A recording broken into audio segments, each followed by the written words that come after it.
Bonjour à tous, donc une petite séance d'exercice en distanciel pour comprendre justement les limites de suite classiques, je dirais, c'est-à-dire sans avoir recours à des théorèmes particuliers. Là, on est dans le calcul de limites, ce qu'on a appris à faire jusqu'à maintenant. Et donc, on va pouvoir traiter un certain nombre d'exemples qui vont, j'espère, encore éclairer votre lanterne sur tout ça. Voilà, alors notamment, vous aviez le 5 à préparer. Alors, je crois qu'il n'y avait pas le A, mais je vais le faire quand même avec vous. Il y avait le ABD du 6. Donc, on va faire ça. Et ensuite, je ferai quand même avec vous 4 questions du numéro 4 qu'on n'avait pas traité en classe, donc EFGH. Parce que on verra que, notamment, ça fait intervenir l'exponentielle et ln que vous avez un peu moins manipulé. Donc, ce sera intéressant de toute manière. Voilà. Donc, on y va. Donc, le numéro 5... Ok, voilà. J'avais le stylet qui marchait plus. Donc le 5, je fais dans cet ordre-là parce que je commence par ce que vous aviez à préparer, ce qui est un petit peu plus parlant peut-être pour vous.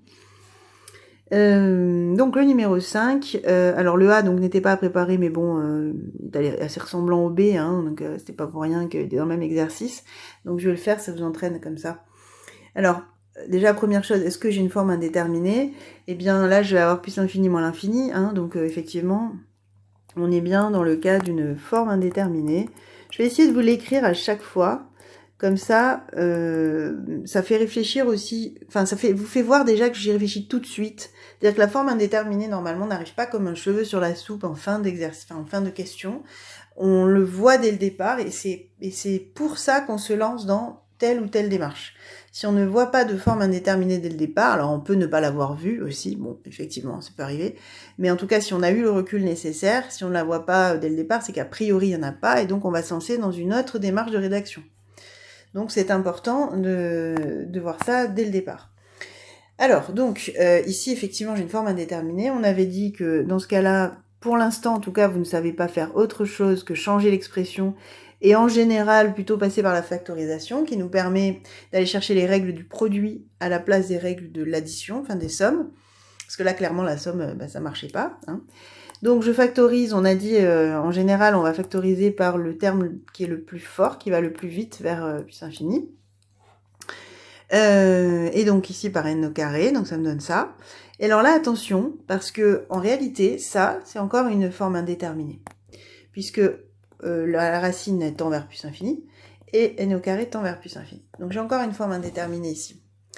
Donc faites bien attention, parce que, ok, j'ai factorisé, mais ça ne suffit pas. Il faut bien aller simplifier encore l'expression pour pouvoir conclure. Alors on sent bien, cela dit, que racine de n, là aussi c'est important d'avoir de l'intuition quand même, même si c'est pas une démonstration, que racine de n étant moins fort que n au carré, il y a des chances que ça se passe comme si on avait 1 sur n carré. Voilà. Bon, cela dit, nous, il faut qu'on démontre. Donc, ce qu'on va faire, c'est que le racine de n, on va le laisser, et en fait, le n au carré, je peux l'écrire n fois n. Bon, jusque-là, je pense que tout le monde est d'accord. Et en fait, 1 des 2 n, je peux l'écrire racine de n fois racine de n. Alors ça, c'est une petite astuce qu'on a déjà rencontrée, d'ailleurs. Mais dont il va falloir vous souvenir parce que c'est assez classique. Ça revient dans pas mal d'exercices. De se dire que donc n, c'est pareil que racine de n au carré. Vu que n est positif, c'est bien la même chose. Et donc, c'est pareil que racine de n fois racine de n. C'est pareil que racine de n le tout au carré. Voilà. Et alors pourquoi c'est intéressant? Parce que maintenant, je peux me mettre à diviser en haut et en bas par racine de n, c'est-à-dire éliminer en fait. Donc là, il va rester un 1, attention. Et donc, je récupère n carré facteur de 2 moins 1 sur n racine de n. Voilà. Et ça, pour le coup, ça n'est pas indéterminé. Parce que là, ce qui est en dessous, là, le n racine de n tend vers plus l'infini, et 1 sur l'infini, ça tend vers 0. Donc, ça va nous faire tout le facteur là qui tendrait vers 2, et le n carré qui tendrait vers l'infini. Ce n'est pas indéterminé, il n'y a pas de problème. Donc, je peux me lancer dans la rédaction. Voilà. Donc, j'espère que vous comprenez, à chaque fois, c'est la même démarche. Je ne me lance dans la rédaction que quand je suis convaincue qu'il n'y a plus de doute, qu'il n'y a plus d'indétermination. Donc, on y va. N au carré, ça tend vers plus infini. Et limite, on va quand même juste détailler ça, de n racine de n quand n tend vers plus infini, ça fait plus infini par produit. Donc, je peux en déduire la limite de tout le second facteur. Voilà. Ça sera donc 2 par... il y a plusieurs choses, hein. On a fait d'abord un inverse et ensuite une soustraction. Bon, je vais rien écrire, mais voilà. 1 sur n racine de n, ce serait donc un inverse, et après j'ai soustrait. Donc on est d'accord que, en fait, c'est 2 moins 0, hein, donc 2. Bon, et l'infini fois 2, donc là, il s'agit d'un produit, me permet de déduire que la limite de un est donc égale à plus infini, puisque j'ai l'infini qui se multiplie par un nombre positif. Voilà pour le premier, qui n'était pas le plus facile. C'est pas pour rien que je ne l'avais pas laissé en autonomie à la maison, mais bon, là, vu qu'on a raté des heures, tant pis, on le fait comme ça. J'espère que, bon, que ça ira globalement, et que vous noterez bien vos questions si vous en avez, pour quand on se voit. Alors, donc ensuite, moins racine de n plus 2n. Bon, c'est le même principe en légèrement plus simple, mais à peine légèrement, hein, parce que c'est vraiment le même principe. Donc, même idée, là j'ai une forme indéterminée de type, là c'est moins l'infini plus l'infini, plus infini moins l'infini, bon c'est la même, hein. C'est la même, puisque là j'ai moins l'infini plus l'infini. Voilà. Donc pareil, je vais avoir besoin d'une autre forme, donc on va tenter la factorisation. Donc je factorise par n qui est le plus fort des deux. Et là pareil, si je laisse racine de n sur n, je n'ai pas fait avancer le schmilblick parce que c'est toujours l'infini sur l'infini. Donc, pareil, même astuce, n, je l'écris comme racine de n fois racine de n, ce qui me permet de simplifier, enfin de réduire ma fraction, et de n'avoir plus que, alors le moins, attention, il reste, hein, moins 1 sur racine de n plus 2. Voilà, et là ça fonctionne, puisque, effectivement, j'ai limite de n, quand n tend vers plus l'infini, qui est égal à plus l'infini, et la limite du second facteur. Bon là, pour le coup, 1 sur racine de n fait partie des limites de référence, donc pas besoin de détailler. Hein. Donc ça fait 2. Et même principe, je multiplie et j'obtiens par produit que la limite du produit des suites, qui s'appelle donc un, est égale à plus infini. Encore une suite divergente. Voilà, donc ça c'était A et B. Et ensuite on avait le C qui était un petit peu différent, mais on va voir qu'il y a un rapport en fait, hein. Même s'il y a un ln qui traîne, avec un peu plus de travail là. Donc 3 racines de n plus 2 sur 1 plus racine de n. Ok.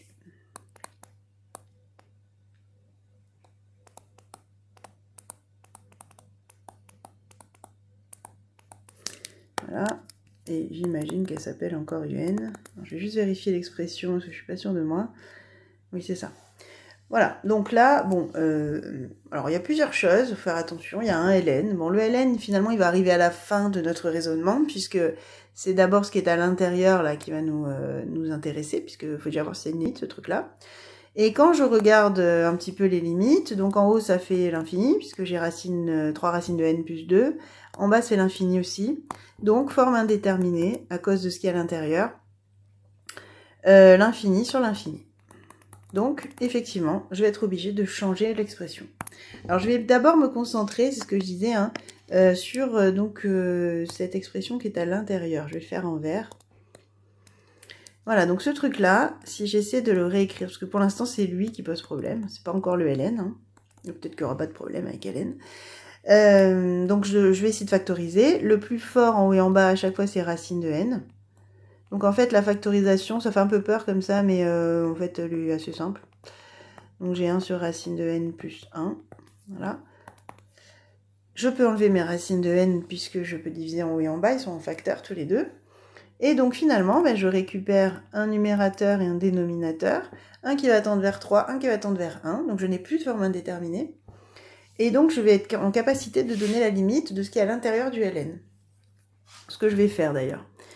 Donc, limite de an sur bn. Ah oui, pardon, j'ai pas détaillé, excusez-moi. J'ai tout fait à l'oral et après, du coup, j'ai cru que je l'avais fait. Donc, limite de 3 plus 2 sur racine de n, quand n tend vers plus infini, égale 3. Je suis bête, je l'avais appelé AN, bon, j'aurais pu mettre AN. Et l'autre, je lui mets BN, voilà. Quand n tend vers plus l'infini, c'est 1. Et donc, par quotient, la limite de AN sur BN égale 3 sur 1, autrement dit 3. Voilà, donc la limite, alors j'entoure, mais en fait c'est pas fini, parce qu'il y a le ln encore, hein. La limite de ce qui est dans le ln, c'est 3. Donc si j'applique un ln à tout ça, on n'a pas encore vu, hein, ça s'appelle composé de fonctions, enfin ici de suite. C'est-à-dire que j'en ai une qui est imbriquée dans l'autre. Donc, sauf cas un peu spécifique où je tomberai sur des valeurs interdites, des choses comme ça. Sinon, bah, finalement, il suffit d'imbriquer aussi les résultats. C'est-à-dire que le 3, si j'ai ln de quelque chose qui tend vers 3, ça va tendre vers ln de 3. Voilà. Alors, je vulgarise beaucoup parce qu'en fait, il y a des théorèmes derrière. C'est un petit peu plus complexe hein, en termes normalement de démonstration. Mais bon, pour l'instant déjà, si vous comprenez ça, on aura mis une belle pierre à l'édifice qui viendra un peu plus tard quand on reparlera de composer justement de fonctions. On le fera plutôt dans les fonctions, même si le principe est le même. Voilà, donc je peux en déduire que limite de un, qui est donc ln de an sur bn, là, ln de tout ce qu'on vient de faire, donc ça va être ln de 3. Voilà. Pour donc cette dernière question du 5. Donc vous avez dû remarquer que l'idée dans le 5, c'était de travailler avec des racines de n. Hein.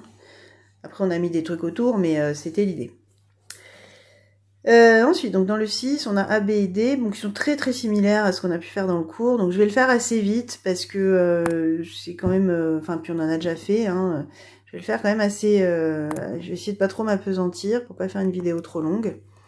Donc là, c'est A, B, D. Donc, dans chaque cas, on a une forme indéterminée, à minima de infini sur infini, et en général, même sur le numérateur ou le dénominateur, on a déjà une forme indéterminée. Donc là, on est clairement dans des cas où on va avoir besoin de factoriser, et comme ce sont des quotients, on va factoriser ce comme on a fait tout à l'heure, là, hein, dans le truc de ln, qui était dans le ln, là, an sur bn. Même principe, on va factoriser donc le numérateur et aussi le dénominateur. Et c'est comme ça qu'on va arriver à une forme un peu plus étudiable. Alors, donc, le A. Donc, je réécris quand même ma suite. Hein, 5n au carré moins 3n plus 7 sur n au carré plus n plus 1. Ok. Donc, justement, ce que je vous disais, hein, là, j'ai déjà une forme indéterminée ici. Mais à vrai dire, j'en ai même une sur la globalité, puisqu'en haut, on voit bien que n carré va l'emporter, ça va faire plus infini, en bas aussi. Donc on aurait aussi l'infini sur l'infini, en fait, à terme. Donc, on factorise le tout. Puisque c'est même pas que ce qui est en haut qui pose problème, c'est le tout. Donc n carré, facteur de 5 moins 3 sur n. Donc je vous rappelle qu'on factorise normalement par le terme le plus fort, qui tend donc le plus vite vers plus infini. Alors, n au carré, facteur de 1 plus 1 sur n plus 1 sur n au carré. Je peux éliminer mes facteurs n carré. Et donc, il me reste... Je rappelle que ces éliminations ne sont possibles parce qu'ils sont facteurs, parce qu'il y a une multiplication, d'accord? Et que ces éliminations sont indispensables pour pouvoir trouver la limite. Parce que sinon, on aura toujours l'infini sur l'infini, d'accord? J'espère que ça, c'est clair pour tout le monde. Et je ne peux pas faire ces éliminations si ce sont des sommes, des plus. Parce que l'idée, là, c'est que je barre parce que je divise en haut et en bas par la même quantité, la quantité n carré. Ça, j'ai le droit, la fraction reste égale. Je le répète quand même, hein, parce que j'ai pu voir en classe que c'était pas forcément clair pour tout le monde. Hein. Donc, le numérateur, je l'appelle AN, dénominateur BN. Donc, limite de AN, elle vaut 5, puisque j'ai tous mes quotients qui vont tendre vers 0. Donc, je peux dire que c'est par somme. Hein. La limite de BN, elle vaut 1. Pareil, hein, par somme. Et donc, par quotient,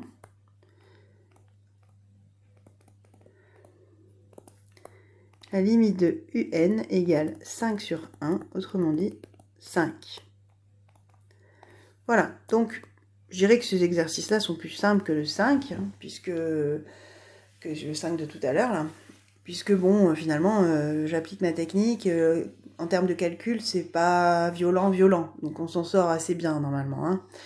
Donc on obtient 5, ce qui voudrait dire donc que cette suite est convergente. Ensuite, donc le B, exactement le même principe, si ce n'est qu'il va falloir développer en bas, mais à part ça, c'est la même idée. Donc moins 3n carré plus 2n plus 4, je vais faire là, moins 3n carré plus 2n plus 4, sur, je crois que c'est 2 facteurs de n plus 1 au carré. Oui, c'est ça, 2 facteurs de n plus 1 au carré, et la suite s'appelle toujours un. Ok, donc exactement le même raisonnement, c'est la même forme indéterminée, c'est la même chose. Hein. Donc je réécris pas tout, c'est pareil. Et donc je factorise directement par n carré au numérateur ainsi qu'au dénominateur. Puisque en bas, ah oui, en bas il faut que je développe d'abord, pardon. Donc si je développe l'identité remarquable, on a ça. Et après... Alors je pourrais laisser le 2 en facteur, bon, je sais pas si ça va vous plaire ça, donc je vais plutôt développer donc 2n carré plus 4n plus 2, donc pour l'instant j'ai pas encore factorisé en haut et en bas, hein. Je le fais maintenant, voilà. Donc numérateur il est factorisé, je l'avais déjà fait depuis longtemps, et dénominateur, ça y est, je le factorise. Je n'oublie pas de réduire ma fraction au maximum, donc de simplifier. Et donc pareil, je vais l'appeler AN sur BN. Donc je peux en déduire que la limite de AN étant moins 3, la limite de BN étant 2 à chaque fois par somme.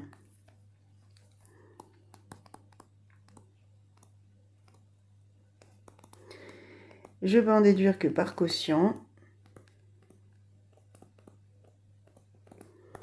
la limite de AN sur BN égale moins 3 demi.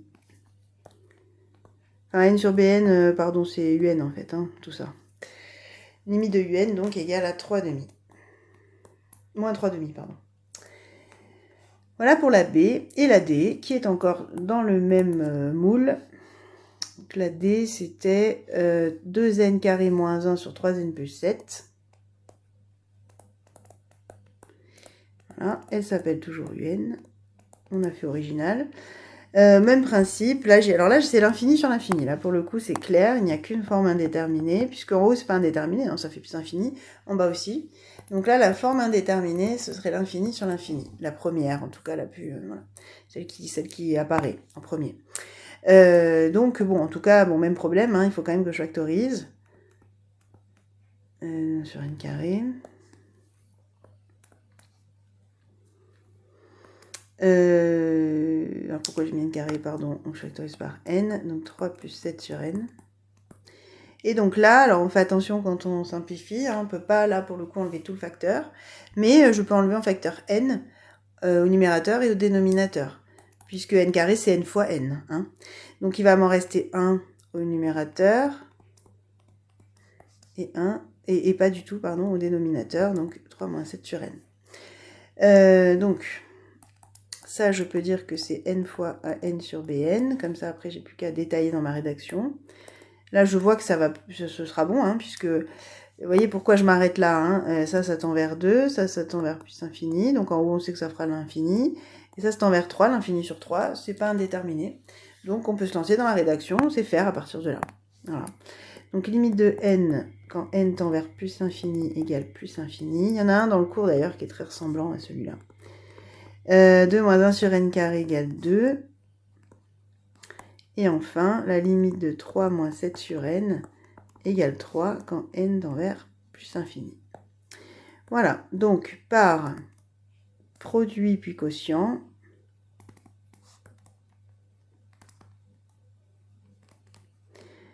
limite de un égale plus infini. Puisqu'on a fait plus infini fois 2, plus infini, divisé par 3, ça fait encore plus infini. Donc encore une divergente. Enfin, quoi qu'on vient d'avoir 2 convergentes. Hein, donc bon, c'est quand même pas si mal. Ok, donc le 6. Et enfin, qu'est-ce que je voulais vous montrer? Le 4. Dans le 4, donc effectivement, on avait fait toute la première ligne, si je me rappelle bien, ou en tout cas une bonne partie. Oui, c'est ça. Oui, c'est ça. Oui, oui, on avait fait le début, là. Et donc, on n'avait pas fait EFGH, qui sont intéressantes parce qu'elles font intervenir l'exponentielle et ln. On n'en a pas encore vraiment l'habitude, même si finalement, il n'y a pas de grosses complications pour l'instant, puisque vous avez une seule limite pour exponentielle, une seule limite pour ln à connaître. Après, disons que tout va graviter autour de ça, hein, on peut faire plein de choses déjà avec ça. Donc le numéro 4. Mais on va voir que c'est pas nécessairement, en tout cas, des cas compliqués. Alors, si je prends le E, c'est peut-être le plus compliqué de tous. Ouais, en tout cas, c'est un qui a l'air simple et il y a quand même un peu de travail. Donc, j'ai E puissance n plus 3 sur E puissance n plus 1. Voilà. Donc là, qu'est-ce qui se passe? Eh bien, en haut, ça tend vers l'infini. Rappelez-vous, la limite de E puissance n, c'est plus infini. Hein. Donc, j'ai plus infini en haut, plus infini en bas, clairement. Donc, forme indéterminée. Donc, transformation d'écriture. Ok. Alors, qu'est-ce que je peux faire? Si on suit la fameuse règle que je vous ai donnée, on est censé donc factoriser par l'exponentielle. Exponentielle n. Oui, c'est ça. Excusez-moi, c'est parce qu'en même temps, je regardais quelque chose. Voilà, donc, je suis bien là. Donc, exponentielle n, si je factorise, ça donne bien 1 plus 3, pardon, sur exponentielle n, je vais y arriver. Et là, 1 plus 1 sur exponentielle n. Je peux donc enlever mes facteurs exponentielle n, et je me retrouve avec donc un numérateur, un dénominateur. Je vais les appeler an sur bn, comme les autres fois. Et alors, qu'est-ce qui se passe? Eh bien, e puissance n tend vers plus infini, donc quand je fais 3 sur e puissance n, eh bien, ça tend vers 0, puisque c'est un nombre sur l'infini, ce qu'on disait dans le cours, pour ceux qui ont bien suivi le tuto du cours. Donc, finalement, quand on regarde, ça va pas être très compliqué, ça va tendre vers 0, ça aussi, et donc, en tout, on va avoir 1 sur 1, et donc 1. Et donc, finalement, par quotient, ça marche très bien, maintenant qu'on a transformé. Donc là, je peux dire que... alors, je vais quand même détailler un tout petit peu parce que l'exponentielle, on en a moins l'habitude. Donc, limite d'exponentielle n égale plus infini. Donc, limite de 3 sur exponentielle n, ça fait 0, qui est aussi la limite de 1 sur exponentielle n. Voilà. Puisque comme l'exponentielle tend vers l'infini et qu'on se retrouve avec un nombre vers l'infini, un nombre sur l'infini, pardon, je sais plus ce que je raconte à force d'écrire en même temps, ça fait donc 0. Voilà, et donc au final j'ai 1 plus 0 sur 1 plus 0, donc là je vais du coup détailler le reste. Alors limite de an égale 1, par somme, hein. Limite de bn égale 1, c'est un peu ratatiné là mon histoire, hein, pardon, donc par quotient,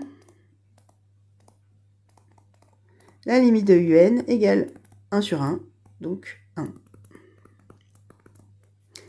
Voilà, donc suite convergente. Voilà, bon, je me souviens plus, mais ouais, non, il y a la H où il y aura un peu de travail aussi. En tout cas, F et G, ça devrait aller un petit peu plus vite. Alors, exponentielle moins n. C'est surtout cette partie justement qui est intéressante dans le F, parce qu'après, bon, 3 plus 2 sur n, c'est pas quelque chose qui vous gêne, je pense. Voilà, alors exponentielle moins n. Donc celle-là, vous ne l'avez pas directement dans le cours. Cependant, si vous vous souvenez bien des exponentielles, je suis sûre que oui, n'est-ce pas? Exponentielle moins n, c'est pareil que 1 sur exponentielle n. Et là, ça devient plus intéressant parce que dans le cours, on l'a, exponentielle n. Donc là, ça y est, on est en mesure d'avoir du recul, puisque elle tend vers plus infini, c'est le cours qui le dit. Donc 1 sur l'infini, 0, le cours qui le dit aussi. Donc tout ça, ça va tendre vers 0. Et tout ça, ça va tendre vers 3. Et 3 fois 0, ça pose pas de problème, ça fait 0. Donc, il n'y a plus qu'à rédiger. On peut se lancer dans la rédaction, on a pris du recul, c'est pas indéterminé, donc c'est bon. Du coup, alors, bon, limite de 1 sur e puissance n, on peut directement dire que ça fait 0. On peut le dire par quotient, par inverse. Oui, elle est par inverse, c'est bien. On a fait l'inverse de e puissance n. E de n, quoi. Et limite de 3 plus 2 sur n, c'est égal à 3. Et donc, par produit, puisque là, cette fois, on multiplie les deux expressions, la limite de un égale 0, tout simplement. Voilà, en fait, le exponentiel moins n l'emporte sur le reste, parce que l'exponentiel est très rapide, hein, rappelez-vous, c'est la plus rapide. Donc, on pouvait le sentir, hein, que ça allait donner 0, puisque, en fait, c'est donc lui qui va l'emporter. Et il tend vers 0. Ok, et donc il nous reste G et H. Alors G, bon, ce qui est compliqué, c'est la présentation, parce qu'on a une espèce de ce qu'on appelle une composée, hein, ce que je disais tout à l'heure, c'est-à-dire qu'on a une suite imbriquée dans une autre, avec exponentielle 1 sur n, là. 1 sur n est donc en exposant de l'exponentielle sur n. Donc, alors là aussi, hein, si on regarde un peu rapidement, ça tend vers 0, et E de 0, ça tend vers 1. Et 1 sur l'infini, on sait faire. Il n'y a pas de forme indéterminée ici. Donc on peut se lancer dans la rédaction. Alors vous avez vu comment j'ai fait? J'ai d'abord calculé le 1 sur n. Donc c'est comme ça qu'on le en dessous. C'est comme ça qu'on va le rédiger comme on l'a pensé en fait, hein, dans le bon ordre. Donc limite de 1 sur n, 0. Et donc je peux en déduire, en fait c'est par composé, mais on n'a pas encore vu cette notion. Donc je ne l'écris pas. Limite de exponentielle de 1 sur n quand n tend vers plus infini, ça fait donc exponentielle de 0, puisque 1 sur n tend vers 0, autrement dit 1. Et donc, or, limite de n tend vers plus infini, voilà. Et donc, bah, quand je divise ces deux-là, par quotient, limite de un égale 0, puisque 1 sur l'infini, c'est un nombre sur l'infini, c'est 0, la limite. Voilà, donc une convergente encore. Ensuite, donc la h, et on terminera là-dessus. N au cube moins n puissance 4 ln de 5n.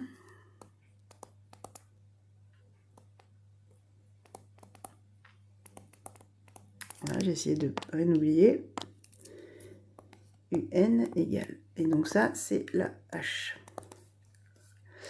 Alors, bon, là, c'est un peu moins sympa, parce que ça tend vers plus infini. Ça tend vers plus infini. Il y a un moins entre les deux, donc déjà, ça part mal. Et ça tend vers plus infini. Alors, ceux qui ne sont pas convaincus, on pourra voir pourquoi, hein, ça tend vers plus infini. En tout cas, donc ça nous fait l'infini moins l'infini. Hein, donc, je suis encore embêtée, puisque j'ai de nouveau une forme indéterminée. Plus infini moins l'infini. Voilà. Donc, du coup, j'essaie de factoriser. Et là, justement, on va factoriser par ce qui nous intéresse le plus. Alors, attendez, j'essaye de voir. C'est vrai? Ah oui, c'est ça. Justement, voilà. Si je vous factorisez pas, parce que je m'en mêlais les pinceaux toute seule. Non, c'est bien ce que je disais. Si vous factorisez pas par le terme le plus fort, on va avoir un problème. Alors, je pourrais éventuellement vous montrer, je vais peut-être pas allonger la vidéo encore. Mais là, si on factorisait, enfin, quoique, non, pareil, ça marcherait aussi, là. Ouais. Mais on en verra. Je suis pas obligée de me croire sur parole, mais on en verra des cas qui posent problème. Alors, donc, si je factorise par n puissance 4, donc ça me fait ici 1 sur n, moins ln de 5n. Voilà. En théorie, je suis déjà capable de rédiger, hein, parce que lui, il tend vers plus infini, lui vers 0, lui vers moins l'infini, et plus infini fois moins l'infini, on sait faire.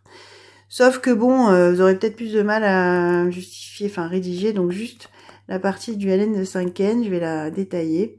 Rappelez-vous, ln de 5 fois n, c'est pareil que ln de 5 plus ln de n. Allez, j'écris tous les détails, voilà. Autrement dit, ça me fait 1 sur n moins ln de 5 moins ln de n. Voilà, et là, là c'est bon, on a tout ce qu'il faut, puisque là, vous voyez, ça tend vers plus infini, 0. Bon, ça c'est un nombre, moins ln de 5. Et ça, ln de n tout seul, c'est plus infini, donc avec un moins, c'est moins l'infini. Et moins l'infini moins un nombre, ça fait moins l'infini. Donc j'ai moins l'infini fois plus infini, c'est bon, je peux me lancer dans la rédaction. Donc on y va, limite de n puissance 4 quand n tend vers plus l'infini, c'est plus l'infini. Parfait. Et la limite du deuxième facteur, qui est un peu long, mais en fait, il n'y a pas de difficulté particulière. Hein. Quand n tend vers plus infini, c'est moins l'infini par somme ou différence. Voyons même. Voilà, et donc j'ai plus qu'à faire mon produit. Donc par produit, limite de UN égale moins l'infini. Voilà. Et on a tout. Celle était divergente. Voilà, donc là, ça vous donne quand même... l'air de rien, j'en ai corrigé pas mal. Hein, là, j'en ai corrigé 10, il me semble. Donc ça vous fait vraiment beaucoup d'exemples qui vous permettent d'essayer tout seul. Je sais plus lequel je vous ai laissé, mais enfin, vous verrez ça sur Pronote. Je vous en ai laissé donc quelques-uns pour vous entraîner encore. Et donc d'essayer tout seul et en essayant de bien faire attention aux formes indéterminées, aux calculs, etc. Parce que vous voyez bien que tout se combine et tout s'utilise. Voilà, bon en tout cas, merci pour votre écoute, en espérant que ça n'ait pas été, enfin pas trop long en tout cas, et suffisamment clair. En tout cas, si ce n'est pas le cas, encore une fois, n'hésitez pas à noter vos questions pour pas les oublier et à les poser quand on se voit la prochaine fois. Voilà, merci encore, à très bientôt.